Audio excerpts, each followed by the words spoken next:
청소년들의 성 고민 의논 상대는 대다수가 아예 의논한 적도 없고 그나마 부모는 꼴찌입니다. 아이들이 성에 대한 지식을 얻는 통로는 어떨까요? 이번에도 역시 부모는 단 1% 꼴찌입니다.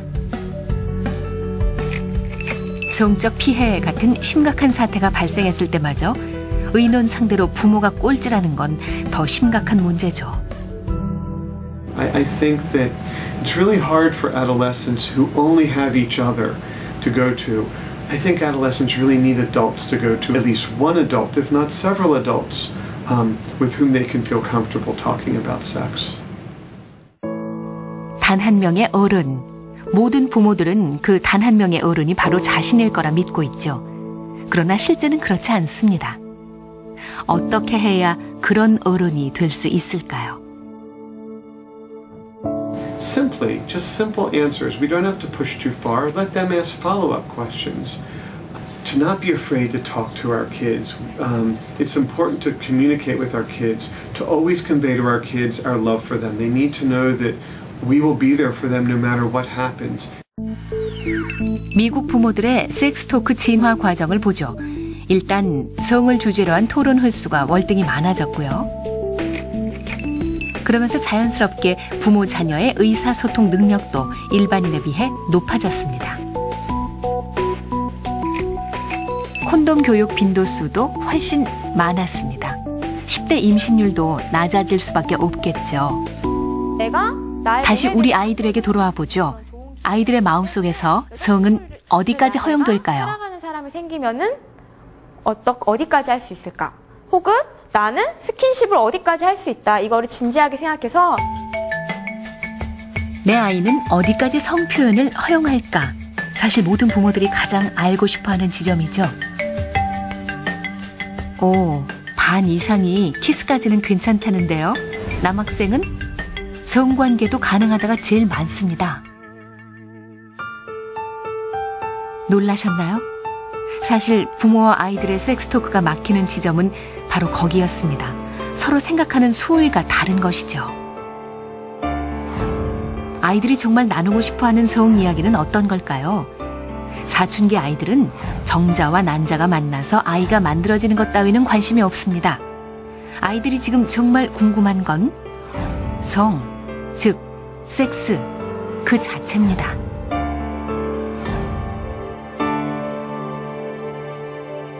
교육을 아무리 받아도 그러면 딸 가진 부모들은 야, 너 콘돔 끼고 있다가 남자 달려들 말이야. 이거 쉬우란 말이야. 이럴 수도 없는 거고. 그리고 갖고 있다 손 치더라도 남자가 달려들고 또 좋아서 그러면은 그거 할 새도 없는 거예요, 사실은. 구체적으로 말하는 것 자체가 용납이 안 되는 거죠. 5학년, 6학년 올라가는 제 생각에는 아직 어린 녀석한테 과연 이렇게 뭐 사춘기와 성에 대해서 아빠의 어떤 케이스에 대해서 설명하는 것 자체가 준비도 안 된 상태에서 좀 충격적이지 않을까. 괜히 미리 말하는 건 아닐까. 과연 그럴까요? We want to talk about all of that with them when they're young. If we wait till they're 16 or 17 and we say, I want to talk to you about sex, most of them have already had sex by then. It's too late. It's better to talk early, before they're even thinking about having sex, so that they've learned from us before someone asks them to have sex, and so they've thought about it. 아이들과의 섹스 토크를 가로막고 있는 장벽은 또 있죠. 결코 인정하고 싶지 않은 사실 하나. 그게 핵심입니다. 저희도 뭐 사회 통념상 이제 다 생각하는 그런 뭐 포옹이나 키스 정도 선이지 그걸 넘어가는 건 원치 않거든요. 하여튼 그 이상은 안 된다. 계속 그것만 강조하죠. 물론 지금 하겠다는데 내가 뭐 쫓아다니면서 좀 할 수는 없잖아요. 근데 제 개인적인 의견으로는 안 했으면 불가라는 거죠. 절대 불가. 거기에서 한치도 물러설 수가 없습니다. 아마도 거의 다들은 아마도 자기 스스로 컨트롤할 수 있는 정도가 아닐 때까지는 다 막으려 하겠죠. 아들이건 딸이건 간에. 문제는 그게 막는다고 막을 수 있느냐는 것이죠. 사실은 좀 어떻게 얘기하면 사실 부모가 속수무책이에요. 그거를 아이가 선택하는 부분에 있어서는. 속수무책. 이때 부모들이 선택하는 전략은? 솔직하게 얘기하면 걔가 성관계를 가질 수는 있어. 근데 결코 가져서는 안 돼라는 생각을 갖고 있거든요. 예, 그렇기 때문에 그 얘기를 아까 뭐 수진이의 선택이다 이런 얘기를 하는데 이렇게 갑자기 가슴이 철렁 이렇게 내려앉는 것처럼 그냥 안 할 거라고 믿는 겁니다. 그래도 한다면 말은 이렇게 이성적으로 이렇게 할 수 있는데 상황이 진짜 닥쳤을 때 자신이 사실 없는데 어떻게 풀어나갈지. 그래서 아이의 그 생각 자체를 피해버리죠. 결론은 하나죠. 아무것도 안 했으면 좋겠죠. 희망은 그런데 물론 부모들에게도 핑계는 있습니다. 너 누구를 사귄다며? 이렇게.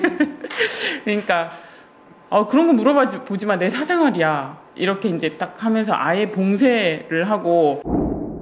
섹스토크를 하려 해도 아이가 거부한다는 항변. 제재를 가하더라고 저희 아들이. 왜 이러세요? 내비두세요. 부모들은 그때 그냥 별일 없는 걸로 믿어버리